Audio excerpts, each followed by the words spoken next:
Welcome inside the War Room. I'm your host, Andrew Valancourt, and we're back today for episode 22 of the Dynasty War Room podcast. On today's show, we're going to break down the AFC East division, give you a preview of all four teams, the division as a whole, talk about some player predictions, and talk buys, sells, sleepers, and breakouts across the division. Now, before we do, I want to remind you all to follow the podcast on Twitter at Dynasty War Room and subscribe to our YouTube channel at the same handle at Dynasty War Room. That helps out the show a ton. And if you've missed any of our previous shows, including our last two division breakdowns, we did the AFC South last week and then the AFC North before that. You can find them on your podcast platform of choice. We're on everything, so wherever you're listening right now, make sure you're following the show on that platform, and you can listen back to any of our previous shows from throughout the summer. So with all that being said, let's just jump right into today's show and kick it off with the Buffalo Bills. We're going to go in alphabetical order, and the Buffalo Bills are a very interesting team for fantasy football this upcoming season, particularly for Dynasty, because they have Josh Allen at quarterback, the number one overall quarterback in Dynasty, according to the market on keeptradecut.com. And after that, it's a lot of question marks, a lot of players that we think will be valuable, but it's not a slam dunk. So let's start at quarterback.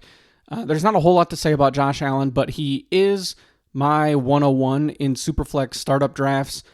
I just think that he's demonstrated it over the past several years. He's got the upside, the rushing ability that nobody else has been able to match in terms of fantasy points.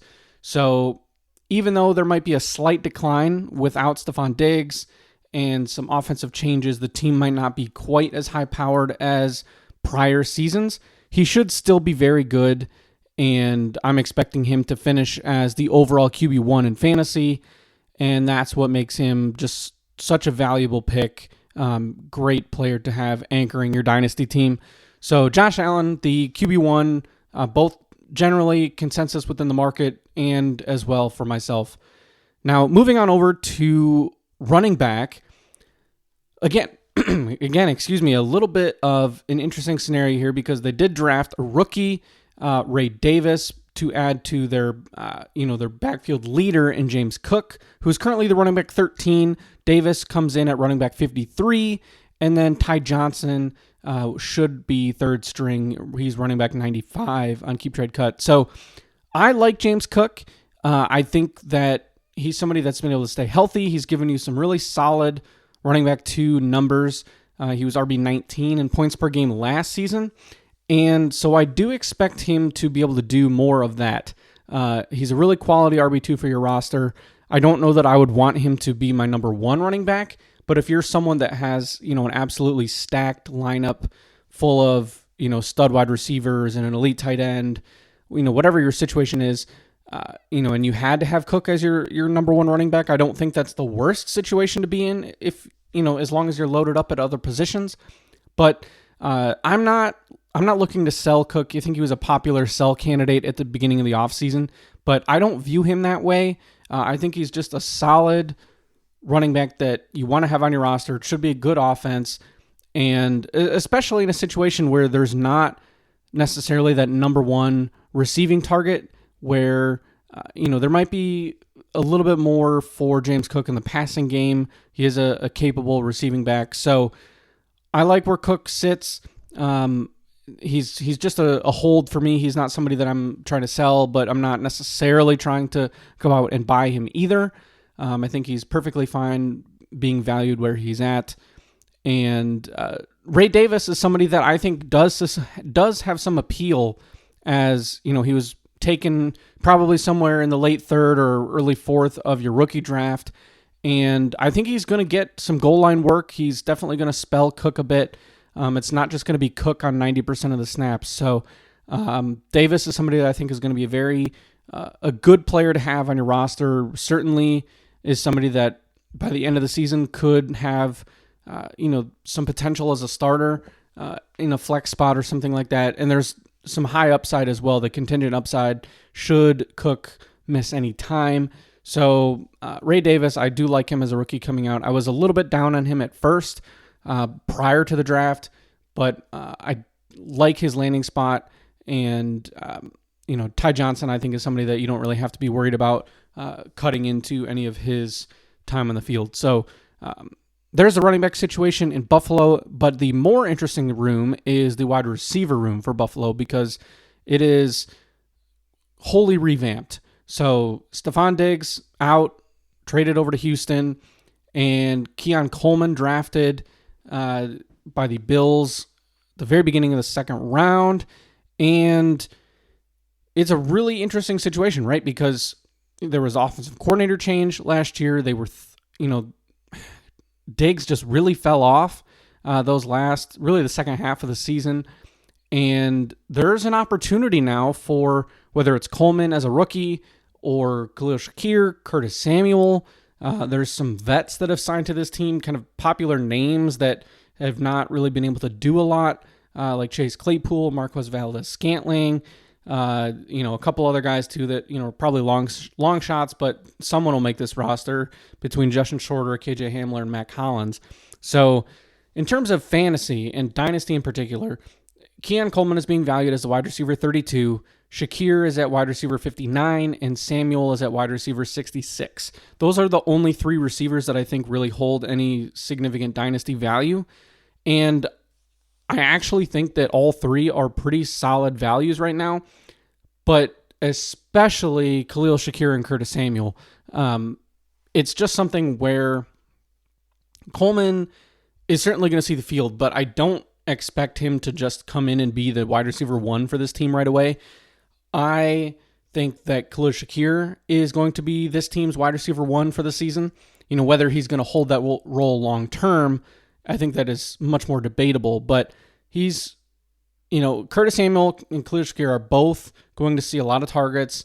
I think our values right now with where they're at wide receiver 59 and 66.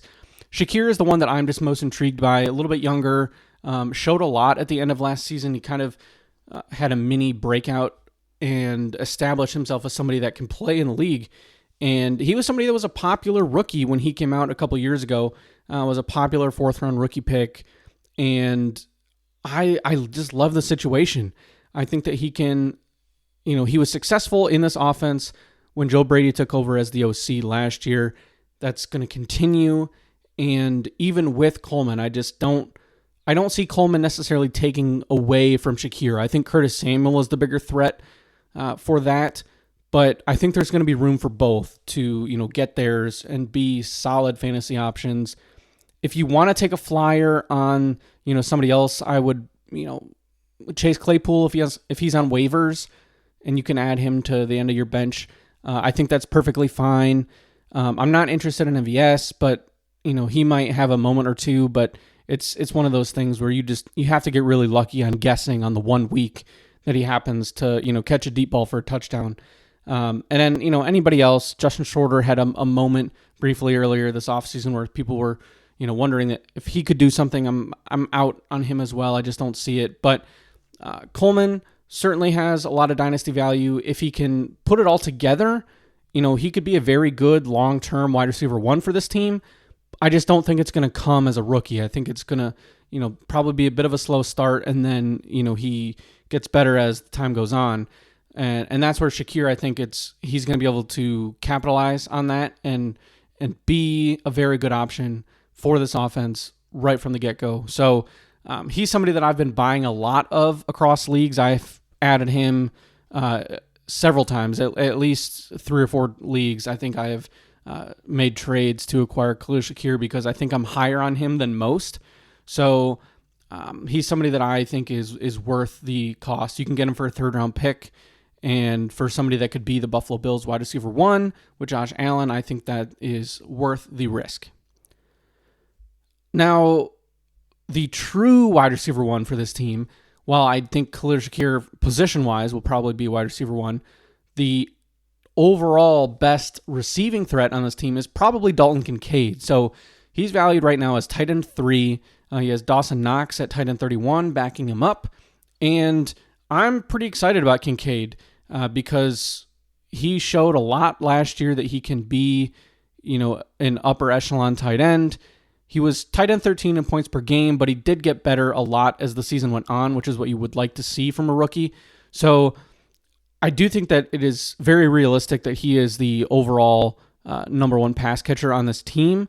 However, being priced at tight end 3 already is kind of baking that in, assuming that that's already the case. So he's not someone that I am really excited about trying to go buy right now in a trade because the cost is so high. He's really somebody that you would have needed to, jump on right at the end of the regular season when people were excited, but not quite to the point that they are now. And so while he should be very good, I'm excited about his, prospects this year, and I'd be happy to take him at cost in something like a startup. I'm not necessarily going to be paying the iron price to go get him in a trade because I do think there is still a bit of a question mark as to whether or not he can be a top 5 tight end in terms of points per game.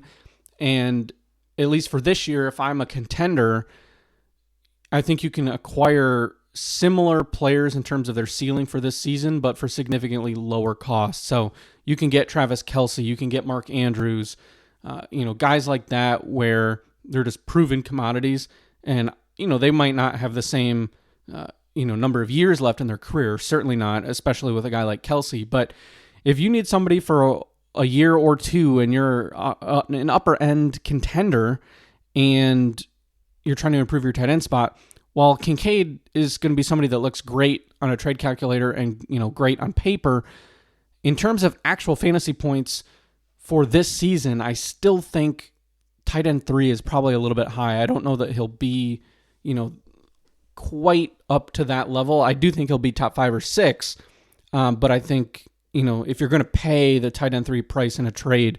if I'm a contender, I would want that tight end 1 or 2 type of production to come with it.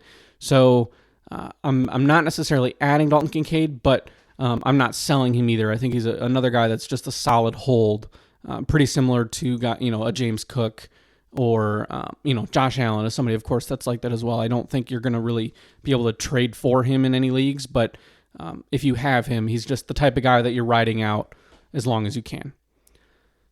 Before we move on to Miami, I do want to say Dawson Knox is somebody that is worth stashing on your bench because should something happen to Dalton Kincaid, Knox will have pretty significant value. So definitely worth holding on to. There's not a lot of backup tight ends you can say that about, but Knox is one. This offense is high enough powered that, and the receiving room is mediocre enough that Knox, I think, is worth one of those final bench spots on your team should he need to step in for any amount of time. Now, Miami is, another playoff team from this division from last year, and Tua Tagovailoa is sitting there at quarterback. He's valued at the QB 16, which I think is fair. If anything, it might even be a little bit undervalued, but he is playing on his 5th-year option, and he's looking for that new contract. He's been in talks with the team. They haven't been able to get it done yet, because it's looking like he wants something in that Jared Goff, Trevor Lawrence, 53 to 55 million per year range. So Miami is a little bit hesitant about that. So it won't shock me if Tua plays this year, without an extension in place. So it could set up for a very interesting offseason next year, where Miami might need to franchise tag him, or maybe he goes somewhere else in free agency. I highly doubt that would be the case. I think worst case scenario for Tua, he would be franchise tagged. But he should be in for a pretty good year. I mean, contract year, he's going to be highly motivated. He was, great through the air last year. And he's somebody that for QB 16, I mean, that's a pretty reasonable spot for what I think is probably a high-end QB2. Somebody probably right on that 1-2 turn in terms of where he's going to finish, at quarterback. So I'm perfectly happy with Tua as my second QB in a Superflex league. I don't know that I would love having him as my QB1, but again, depending on your situation, it's probably not the worst situation to be in overall. Because if you're a contender and you have Tua as your first quarterback, that probably means that you are loaded up at the other positions. And if you're a rebuilding team, Tua is one of those guys that he's still young enough that you can hold him and, build your team with him as, somebody that can take your team to the playoffs in a year or two when you're ready to compete. But he's kind of a tweener age-wise, so he's not somebody that you have to sell if you're rebuilding, but he could return you a pretty good value.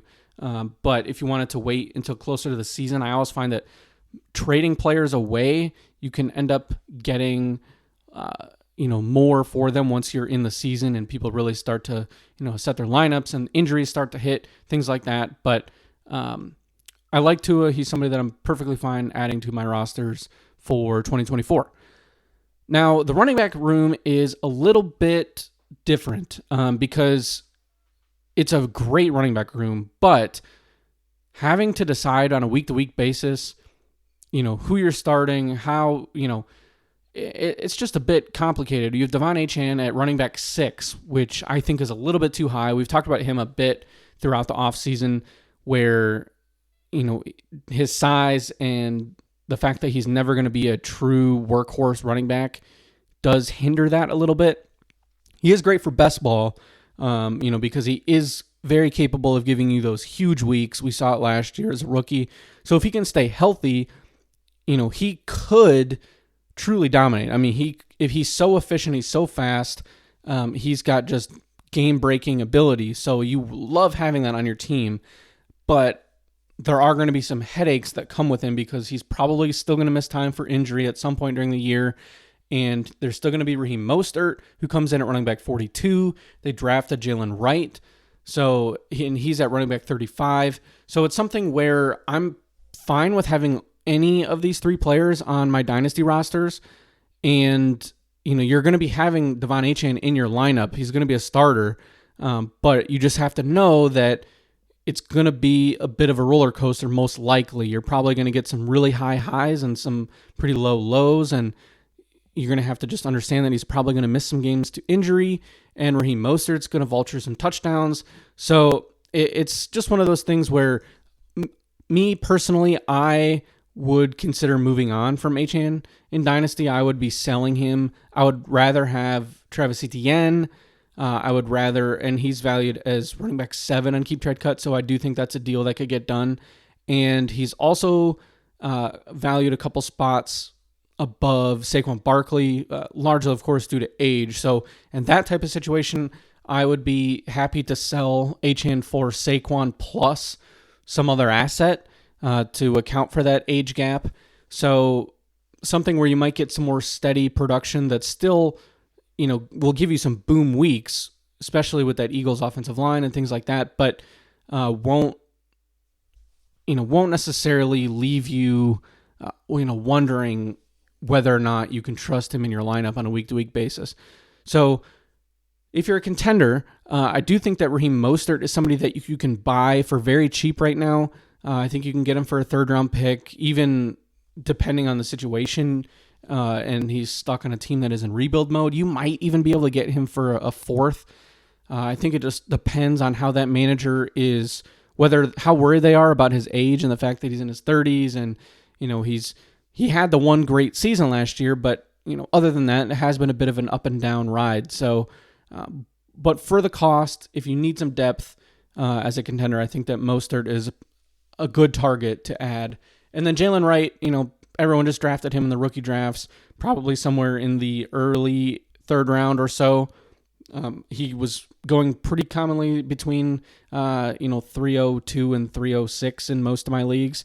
So somebody else that, and even I've seen him go at the 2-3 turn a couple times too. So it kind of, varied a bit, but somebody that for the future probably is going to slide into the Raheem Mostert role as soon as next year. So somebody that would be worth adding to your roster if you have Achane or Mostert, or if you're just looking to, have somebody for 2025 that will probably have a larger role. Moving on to wide receiver, this is probably one of the most exciting wide receiver pairs in the league at the top. Hard to think of many other teams that have a better duo than this. A couple teams come to mind that have, some really great wide receiver rooms, Cincinnati and Philly and stuff like that. But Tyreek Hill at wide receiver 11 and Jalen Waddle at wide receiver 13, both are just really, really good players. Tyreek Hill, of course, has top 3 overall player potential. He's being drafted, I believe, 3rd overall in best ball right now. I think he'll be a top 3 redraft pick. And he's somebody that just not only is going to give you humongous numbers across the course of the season, he also gives you that insane weekly upside. I mean, he could drop 30 points any week, and I don't think anybody would be surprised because he's always been that type of player. And so at wide receiver 11, and that's entirely because of age. He's getting up there in the years. He has noted that he plans to retire at the end of his current contract. So that would be following the 2025 season. So if that is the case and he retires, I think he just hit 30. And so, it's something where it would make sense from an age standpoint if he wanted to retire after this contract, but he's still producing as one of the best receivers in the league. And from a dynasty perspective, we've seen players in recent years that have been really great. They do kind of hit a steep cliff all of a sudden, but we saw no signs of that for Tyreek Hill. And so if you're a contender and you have a first-round pick and you're looking to bolster your team, I would be looking to send your first-round pick for Tyreek Hill. You're probably going to have to add on. You're not just going to be able to do the first-round pick, I think, but a first plus another solid asset is a great move to make if you're a contending team because he's that good. I mean, he is a complete game changer for your lineup. Just adds, how often do you have the ability to add one of the very best players from a redraft standpoint for what is not that expensive, in Dynasty, just because of the age factor. There's usually when players get to this age, their play has started to decline a bit as well. And so it kind of makes sense that, the cost is dipping. But here it's, we haven't really gotten to that point yet. So it could come this year, it could come after this year. I don't see it, certainly not in 2024, but, and that's why he's somebody that I'm looking to add to my rosters just because he is that good. Now, Jalen Waddle, wide receiver 13, also somebody that I would love to have on as many rosters as possible. He had a bit of, it was a struggle last year. However, he's healthy now.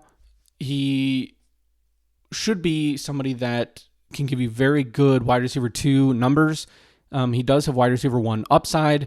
And then there is that contingent upside to where if Tyreek Hill misses any time, Jalen Waddle is going to be extremely valuable. So I think that now is the time to go after Waddle because I think a lot of people are a little bit down on him because of the injuries and the fact that he was missing time and,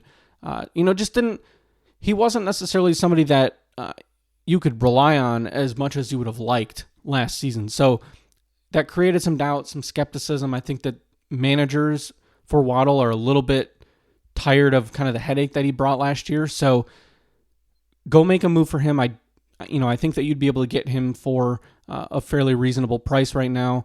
And he's got the speed. He's got the offense. Tua is not somebody that's going to be running around and taking production. He's going to be airing the ball out.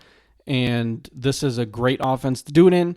And it's really just Hill and Waddle. There's nobody else on this team in the receiving game that I'd be worried about taking away from either Hill or Waddle. So both of them are slam dunk picks for me this year, both in Dynasty and in redraft. Now, the rest of the receiver room, there's Odell Beckham Jr., who the market has properly, given up on. He's listed at wide receiver 129, so you're not going to be able to get anything for him. Even if there's an injury situation, I just don't know that his value is going to increase much more because he just has really struggled and he's up there in age. But the guy that I do think would be worth targeting in this offense is Malik Washington. So a rookie, you can get him in the 4th round of your rookie drafts. He might have gone undrafted in your league, so go check waivers in case he wasn't already picked up. But he has a very good chance to get some time in the slot this year and be the number 3 wide receiver on this team. OBJ is going to get the benefit of the doubt to at least start, above him on the depth chart, and maybe even Braxton Berrios. But I think that Malik Washington is a better player at this stage, and he's somebody that I could see getting a good role in this offense and being a pretty nice sleeper for the next couple of years, working his way up, especially if Tyreek Hill does decide to hang it up after 2025. So injury upside as well, should one of the top couple guys miss any time. And usually with Hill or Waddle, they do miss a game or two here and there. So there will be an opportunity, and I think that he's good enough to take a hold of that opportunity should it come. And I've added him to a number of my rosters, and I would encourage you to check your waiver wire and do the same. At tight end, we have Jonnu Smith, who is tight end 37. There's Durham Smythe as well. And Jonnu Smith is getting hyped up a little bit right now, I think, on Underdog as a popular sleeper. But I don't really see it. I think he's somebody that can give you some bench depth for bye weeks and things like that. But the Miami offense just is not an offense that is that great for tight end production. So I'm not that sure that he's going to be good for anything more than just a couple of spot starts here or there if you really need it. So if he's on waivers, or you can get him for free, basically a player that you'd be fine with cutting or parting ways at the end of your bench, and you need some tight end depth, I think that's perfectly fine, but he's not really somebody that I'm targeting in any way. The New England Patriots have a new quarterback in town. Drake May, who's being valued as the QB 18, takes over. He also has Jacoby Brissett there. There are some rumors right now that Brissett is QB1 and might start the season. We've seen that, come around with the Vikings as well with J.J. McCarthy, that, Sam Darnold might start the year, things like that. So it's hard to say how real that is, because we hear it all the time where the veteran is, named the starter in the offseason, but then by the time August rolls around and, we get to the season, that changes, or, a couple games in, or the bye week, that changes. So Drake May is somebody that, even if he doesn't start week 1, I would expect him to take over rather quickly.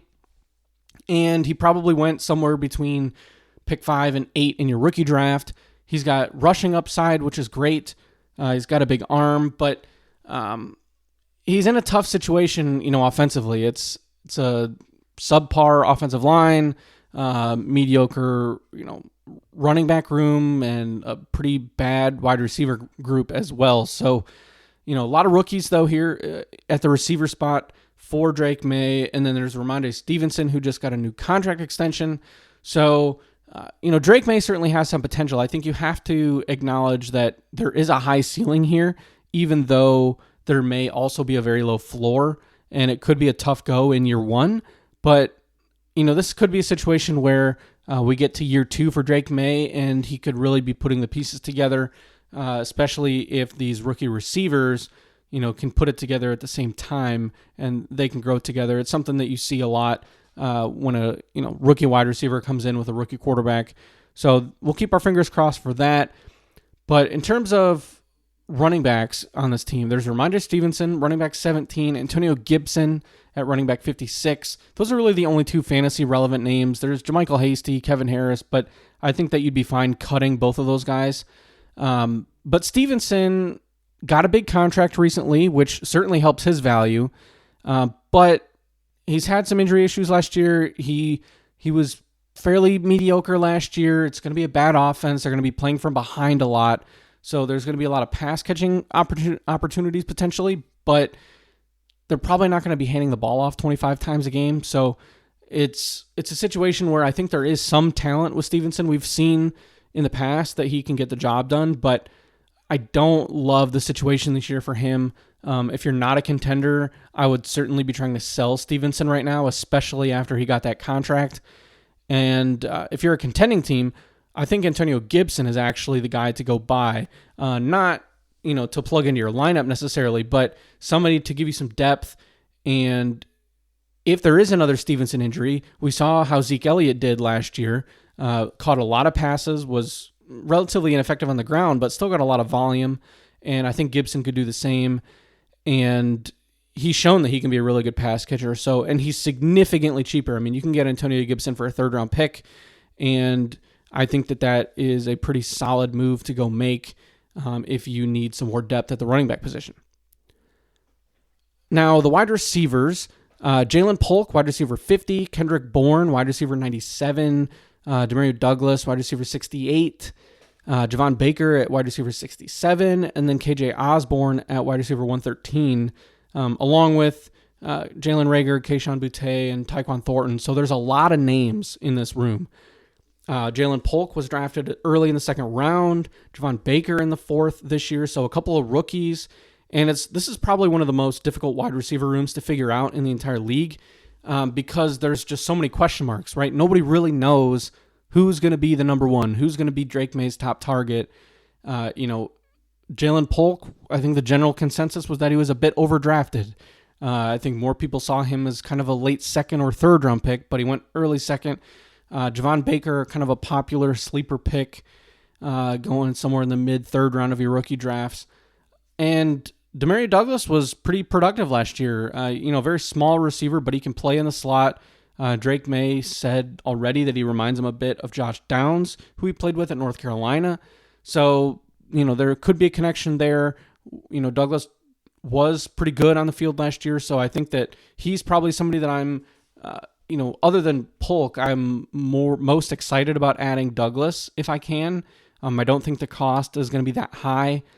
And KJ Osborne and Kendrick Bourne, both fairly solid receivers. Kendrick Bourne was this team's best receiver for the first half of last year until he got hurt. And now he's coming back off ACL injury. And KJ Osborne, we had some reports this week that, KJ Osborne might be the number 1 receiver on this team as of right now. So if you need some veteran depth for virtually nothing, you can get either one of these guys for a 4th-round pick. Maybe even less. You can get them for some fab dollars or off waivers even. So, or the end of your bench guy that you've, just want to move on from. You can make a really small deal like that. So if you just need, a spot start here or there, you're hoping that one of these guys turns into the wide receiver 1 for 2024, it's worth a shot. They're so cheap.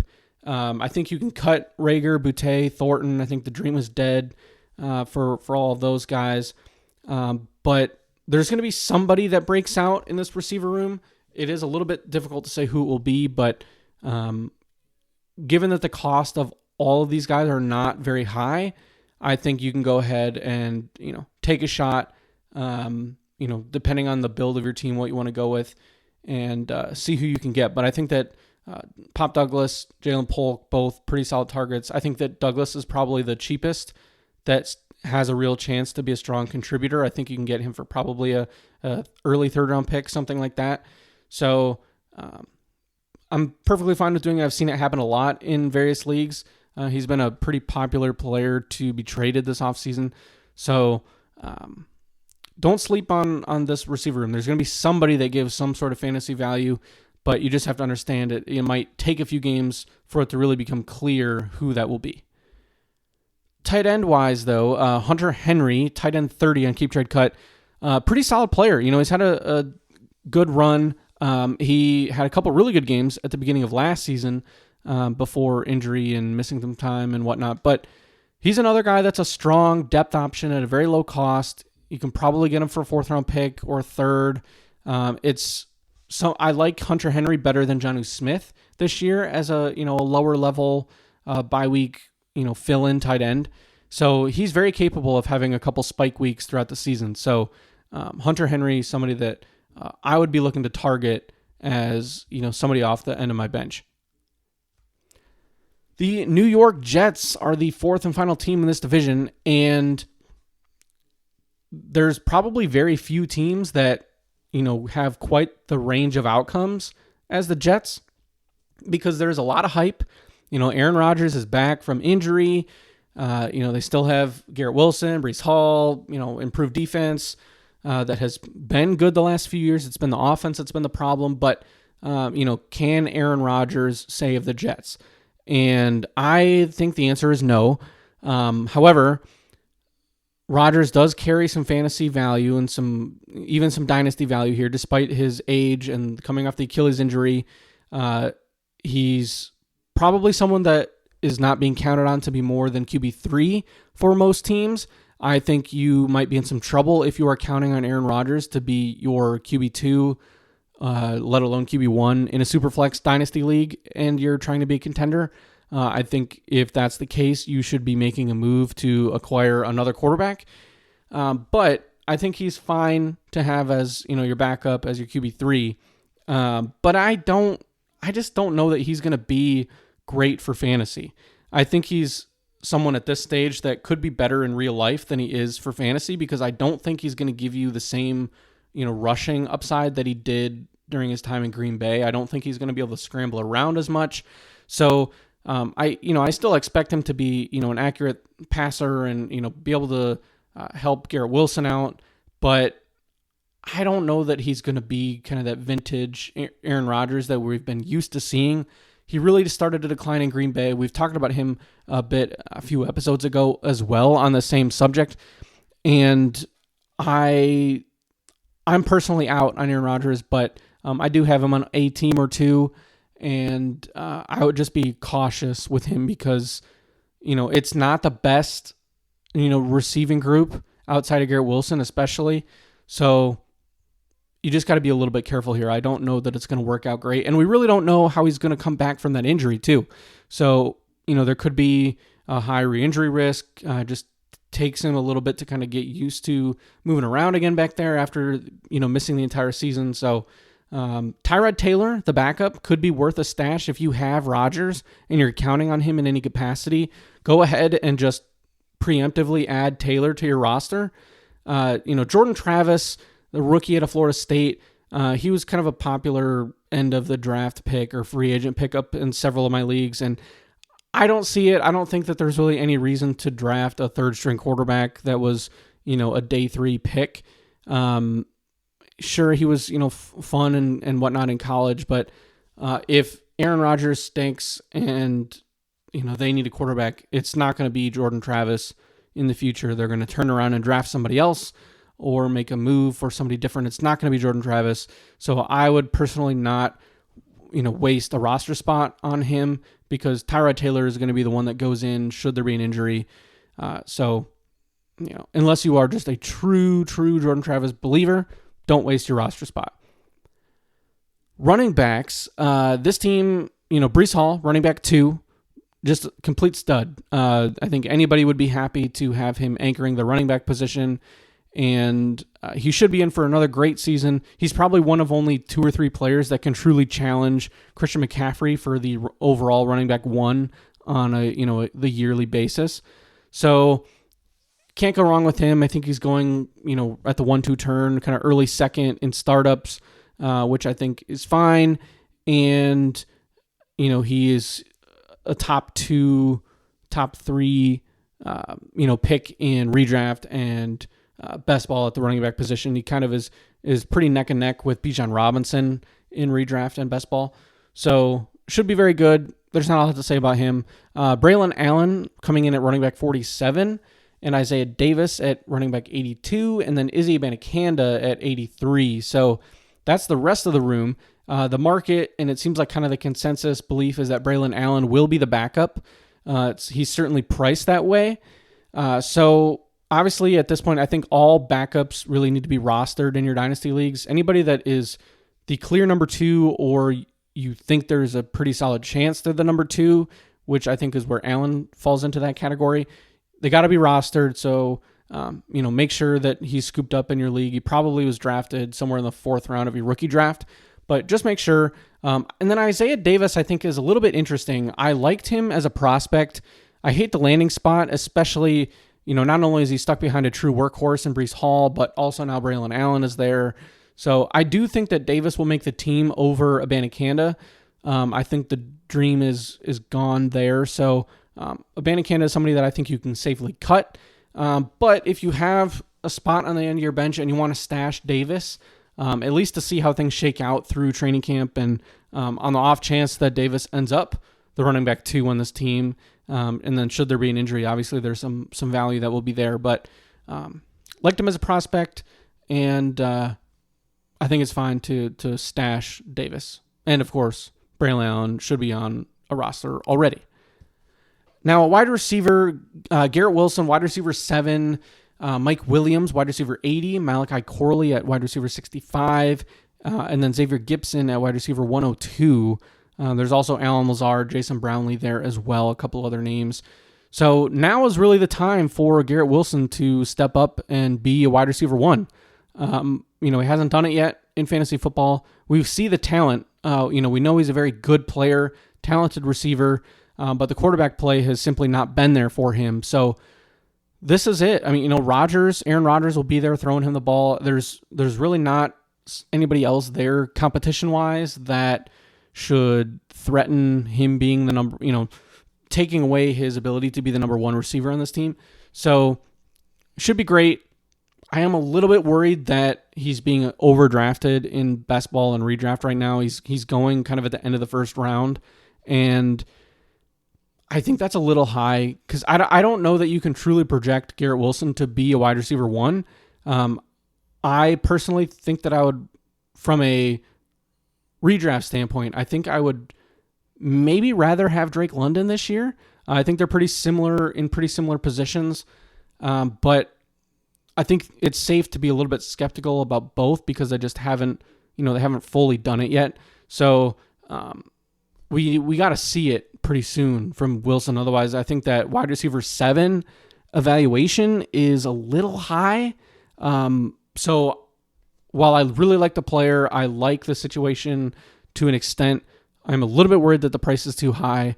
If you want, I personally would probably be using Garrett Wilson to try to trade up to turn him into like an Amon-Ra St. Brown, something along those lines.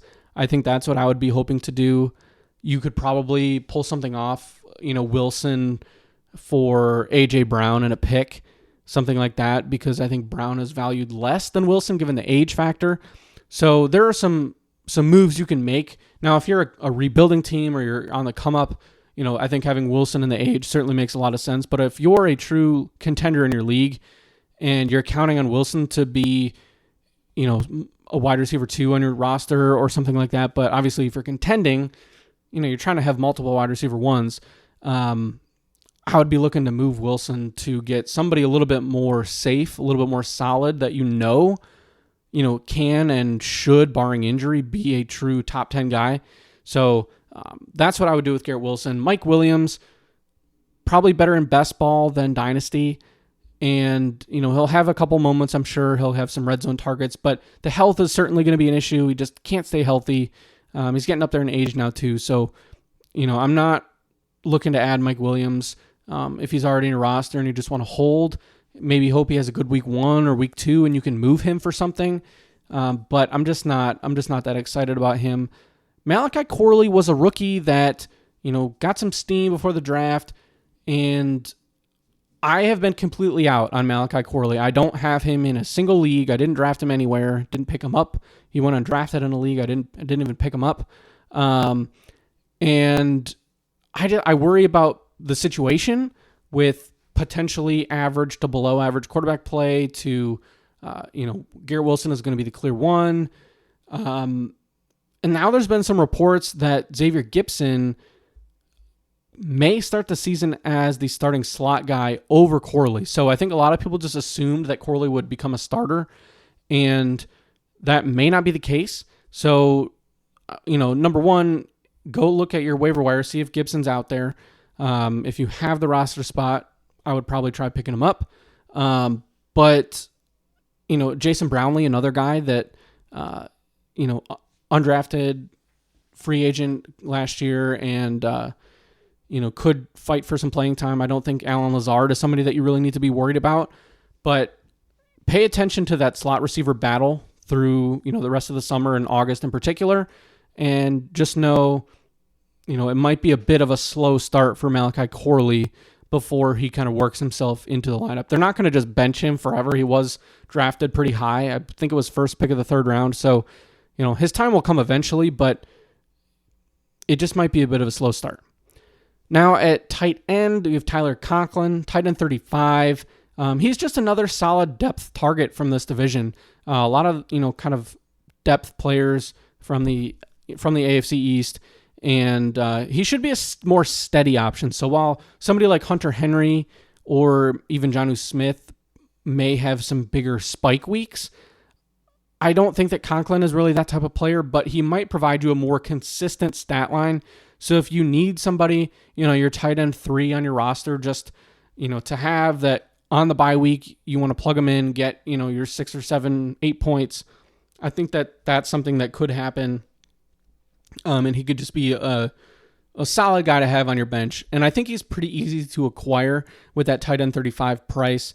So if you want to try to get a really cheap stack, you have Aaron Rodgers and you want to go get Tyler Conklin, I think that's a pretty solid move, actually, and one that I've done in best ball at least once or twice, but certainly something you can do in Dynasty as well.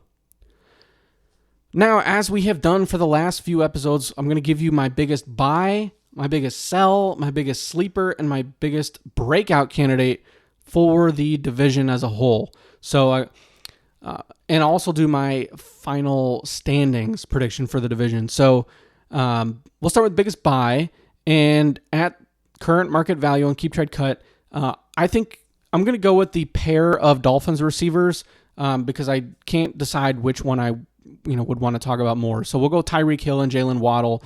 Wide receivers 11 and 13. I think that both are just very good players, elite talents, and particularly Tyreek Hill, I think, is a player that I would if I had to pick, I'd pick Hill because he's just one of only a very limited number of players that can finish as the overall number 1 player at his position and as a whole, in Dynasty, in redraft, in whatever format you're playing. He can be the best player in 2024 for fantasy football.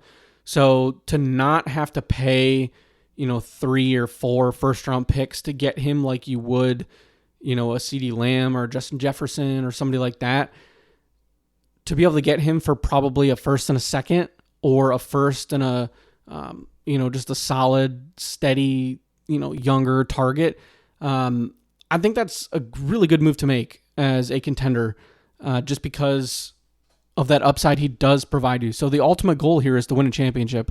So sure, is he going to be on your roster in 5 years? No, probably not. However, if he's on your team for the next 2 and you win a title in one of these 2 seasons, I'd say the move you made was probably well worth it. So Tyreek Hill, biggest buy right now for contenders at the current market value for him. Now, my biggest sell at current value is going to be Ramondre Stevenson at running back 17. Honorable mention could also go to Devon Achane at running back 6. But Stevenson, I talked about him a couple weeks ago on one of the episodes. It might have been, I don't know if it was a sells episode or what one it was, but he's somebody that the contract, I think, is going to boost his value a lot right now on the trade market. So unless you truly need him, obviously if you're an upper level contender, having good running back depth for a year is probably going to be better for you than whatever you'd get in a trade, because I don't think you're getting a first round pick for Ramondre Stevenson. So if you're talking about a second and a smaller other piece or something like that, if you're a middle of the pack team or a rebuilder team, then I think you absolutely should be looking to move on from Stevenson, because I think that even with the contract, I'm still pretty skeptical about the offense as a whole and the fact that they're going to be playing from behind, and it's just kind of a rough situation there. So I would be looking to capitalize on the little spike in value here with the contract. And then with Achane, he's just somebody else that when I talked about him earlier in the show, he's just being valued so high that you can get a lot back for him. So that's where I think trying to tier down and gain another asset could be a really good move, or seeing what you can turn him into in terms of a wide receiver. But he's somebody that I'm not, he's not somebody that I have to keep on a roster either. But I'm not as, excited to move him as I would be Stevenson. Now, the next probably two other players that I've been very excited about, and I'll save the best for last. So we'll do the biggest sleeper first, and that is Malik Washington for the Miami Dolphins. Wide receiver 84. Talked about how good that, receiving group is above him with Hill and Waddle, but being the third receiver in that offense is wide open.